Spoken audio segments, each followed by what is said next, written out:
I've been a huge fan of the Google Pixel phone for a while now. I reviewed the Google Pixel 3 not too long ago and I loved it so much that I had to go out and get my own on an O2 contract. Unfortunately, Google didn't let me keep it. But they did reach out to me to write about the Google Pixel 4 XL and I absolutely jumped at the chance to check it out, seeing as they have introduced some new features. Now the Google Pixel 4 XL is the bigger of the two newly released handsets. It has a 6.3 inch POLED screen that's wrapped inside of a slight body.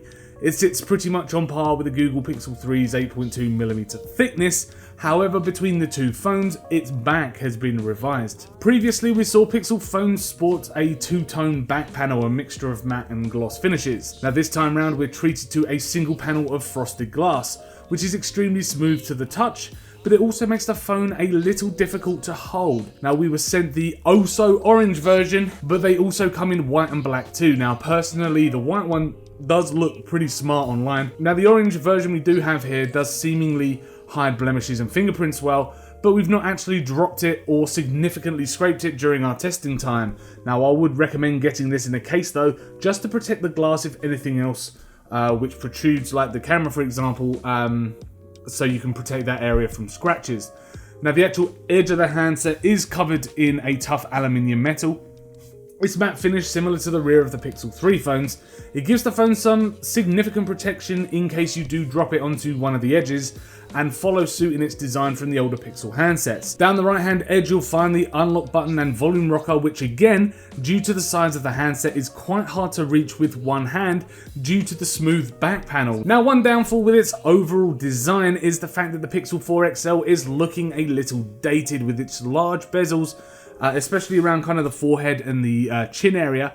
Sure, it does hide various technology behind them, but when you compare it to something like this Samsung Note 10 for example, it just feels like it's being slightly left in the past. The whole thing wraps around, as I mentioned, a 6.3p OLED display with a resolution of 3040 by 1440 and a pixel density of 537. What's interesting here though is the fact that Google have implemented a 90Hz refresh rate on the display. It makes scrolling through menus and various apps like a Facebook and Instagram feed feel extremely smooth compared to other flagship devices, and because it's on a larger display it makes upgrading from a Pixel 3 worth it. Now you can find the usual color temperature options. I've set mine to boosted to really bring out the saturation of the actual content I consume on the phone. Now what's surprising about the Google Pixel 4 XL is the fact that it nowhere near matches some of the other flagship devices on the market for its benchmarking capabilities. Can't get that word out. Now the Pixel 4 XL came in with a score of 2,411 on Geekbench 5 benchmark, while comparable priced phones like the Samsung Note 10 or the OnePlus 7 Pro came in with scores of 2,516 and 2,668 respectively. Now the iPhone 11 Max Pro has a score of 3,436, so there is just no competition there. The Pixel 4 XL has a Snapdragon 855 processor backed up by 6GB of RAM memory.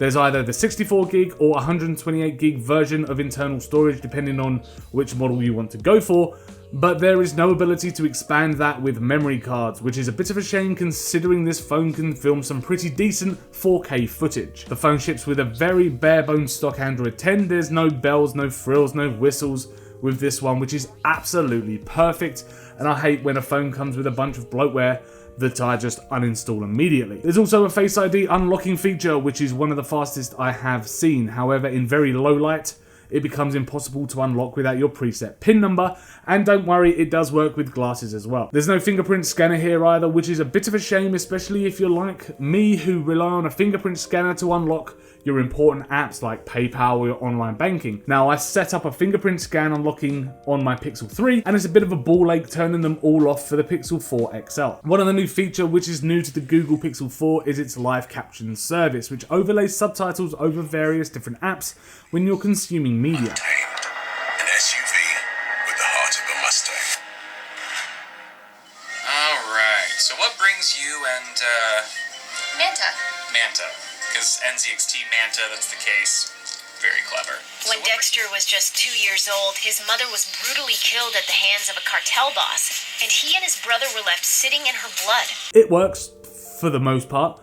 Of course, like any subtitling software, if the content isn't clear enough, it will guess words or just drop them all together. Now, this is where it gets pretty interesting because Google have implemented full gesture control in the new Google Pixel 4, which does a great job at standing up against the new iPhone 11's iOS. Google have used Android 10 in the new Pixel, which is why gestures are included. Now, the gesture control is actually quite innovative, but falls down somewhat due to the Google Pixel 4's size, or the XL size, sorry. Now, let me break this down for you. Gesture control works by swiping your finger across various edges of the phone. Swipe up from the bottom halfway and you will see all of your most recent apps. Swipe the entire screen from the bottom up and you will see your entire menu. Swiping from the left bezel and your phone will cycle back to the menu you've just come from. And that's just the gestures where you have to physically touch your phone. Google have used their Soli radar technology so you can do a few tasks without ever having to pick up your mobile device. There are 3 things you can do so far: snoozing alarms, silencing incoming phone calls, and controlling media, which is the one that I have definitely, if being honest with you, used the most. If my phone is next to my laptop at work and I'm listening to music, if a track comes on that I don't like or don't want to listen to, I just swipe my hand over the top of my phone from left to right to skip the track. Now, inside the settings you can change that if swiping from right to left is more comfortable to you. Likewise with YouTube, you can use the motion sense to skip videos rather than having to go back into your feed and finding the next video to watch. Now granted, you've got to stick to the YouTube recommends list, but it's not that huge a deal if you're only wanting some kind of background noise while doing other tasks. Using the gesture control is fine if you're laying the phone down, but especially with the Google Pixel 4 XL, which we're reviewing here, my reach over to the left bezel is a bit of a stretch for my thumb without having to crunch up my fingers around the back of the phone, which again is also a pain because the back of the phone is so slippery, so there's no real grip. Now, it's also annoying when you have to open an image that someone sent on Facebook Messenger or WhatsApp, for example, and when you try to gesture back to the actual chat itself, you end up cycling through past media that people have sent you. It's, you know, you have to stretch really up to the edge of the phone or use a second hand to hit the tiny arrow in the top left hand corner. Not great for one-handed use. I can't comment on the standard Pixel 4 as we haven't had one in the office to try, but if you're like me and have, I mean, these hands aren't the smallest of hands in the world really, it may be better for you if you revert back to a more traditional 3-button nav key at the base of your screen, which you could probably see here. I have done. My biggest gripe with the motion sense is the fact that it doesn't do enough though. I want more than just skipping tracks and snoozing an alarm. I want to be able to play and pause my music, or even more, as this would help with my job, be able to scroll through my social media feeds. Imagine sticking your phone on an upright wireless charger next to your laptop and all it took was you to wave your hand in front of your phone to make it scroll through social media. Now, that is some almost borderline Minority Report kind of things where you're flicking your menus up and down. That'd be quality. Annie Whitmer, tweet from the Fed. Whoops, gun. Sorry, Danny, I'm gonna have to give you the full tour some other time. The Marxists moved a couple of weeks ago. But to be perfectly honest though, this really does feel like a first time implementation, a taster of what's to come, if you will. Now, I'm certain Google will continue to improve the service and release them in updates, or even by the time the Pixel 5 or Pixel 6 comes along. Google have generally been known to have the best camera phones on the market. It was really noticeable at the time of the Google Pixel 3 and that kind of generation, but I must admit, things have gone a little wry with the Google Pixel 4. This time round, Google have implemented 2 cameras onto the rear of their handset. The first acts as a standard wide 12.2 megapixel lens with an aperture of f1.7, while the second is a 16 megapixel 45mm telephoto lens with a 2x optical zoom. It is very strangely missing an ultra-wide lens, which can be found on pretty much all other flagship mobiles for around the £1,000 mark. Although the Pixel 4 has what I would consider a missing lens, it still captures some wonderful images and has a number of modes that budding mobile photographers can take advantage of. Most notably is their portrait mode, which can render an image with a shallow depth of field over any particular subject, and it actually does a pretty good job. Separation between your subject and your background is almost seamless, only falling down if your subject has kind of wispy bits of hair. The color reproduction is great, and the actual blur looks pretty smart and pretty clean as well. The second is Google's Night Shot, which does a cracking job at retaining detail in low light level situations. Highlights are well controlled, and solid coloured parts like the sky, for example, were given a lease of life by pulling out as much detail in there as possible, like with the clouds in my photo of King's Cross Station. Now, one thing I have noticed, however, is that the photos do tend to lean towards the warmer side of the spectrum, which isn't really a bad thing at times. Certainly with skin tones, they look a lot more natural.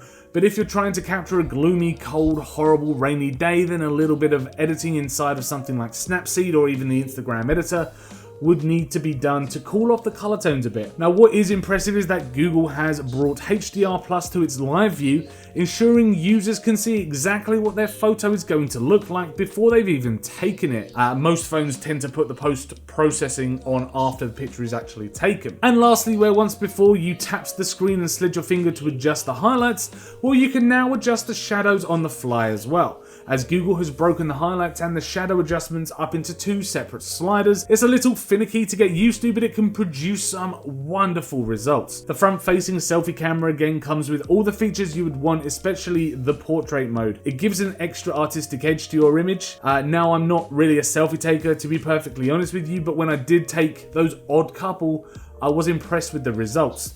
Now, the front camera has a wide 8-megapixel f2.0 aperture wide-angle lens, which is now unfortunately missing that ultra-wide-angle lens we had on the Google Pixel 3.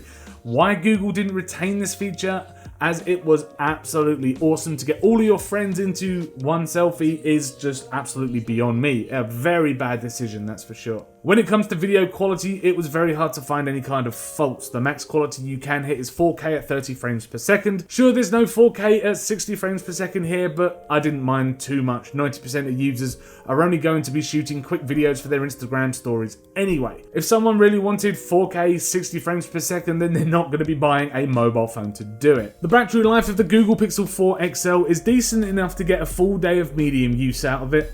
I mostly use my phone to listen to music or podcasts on the way to work and a Netflix show on the way home. Throughout the day, I'm messaging friends, checking social media updates, and browsing the internet. Now, to compare the Google Pixel 4's battery to other phones, especially the flagships on the market, the Google Pixel 3 had a battery capacity of just under 3,500 milliamps, an iPhone 11 Pro Max at just shy of 4,000 milliamps, a Samsung Note 10 Plus at an eye-watering 4,300 milliamps, and a OnePlus 7T Pro at just over 4,000 milliamps. You get the point. The Google Pixel 4 XL's battery isn't the best compared to other handsets. But of course, it does really depend on how you use your phone. Heavy users will be left a little disappointed, as they'll be grabbing for their power bank by lunchtime. Hell, even I take my home charger with me to the office to give me a bit of juice throughout the day. Now, there's a saving grace of having a low milliamp per hour capacity, and that's the fact that it can quickly charge from flat to full. It supports 18-watt USB Type-C fast charging, and is also Qi certified for anyone who prefers wireless charging. I can get around 60% of battery in around 30 minutes from flat on this Google Pixel 4. The Google Pixel 4 XL is a pretty decent phone, but it doesn't quite tick all of the boxes for that top spot. Sure, it's got an extremely decent camera and the screen is sharp with a 90Hz refresh rate and can produce a fair amount of detail from media playback, plus the actual performance, although not the best, handled every app I threw at it flawlessly. I am concerned, however, about its dated look, as there are some far superior looking handsets on the market at the moment, as well as the subpar battery life. So thank you very much for checking out this video review of the Google Pixel 4 XL. If you enjoyed this review, then do click that thumbs up button. Please do subscribe to keep up with all of our latest tech and gaming videos, and also let us know in the comments below what you think about the Google Pixel 4 XL, whether you would go for this handset over the iPhone 11 Pro Max or a Samsung Note 10, Samsung S10 Plus, that kind of thing. Let us know if you would go for one of these. Also, I want to let you know that we do stream on Mixer 3 times a week on a Tuesday, Wednesday and Thursday from 8 PM onwards. If you wanted to join us over there to hang out, to ask us any questions, then I will leave a link in the description below, so you can come and join us and watch a stream on Mixer. As I say, thank you very much for watching, and we will see you in the next video.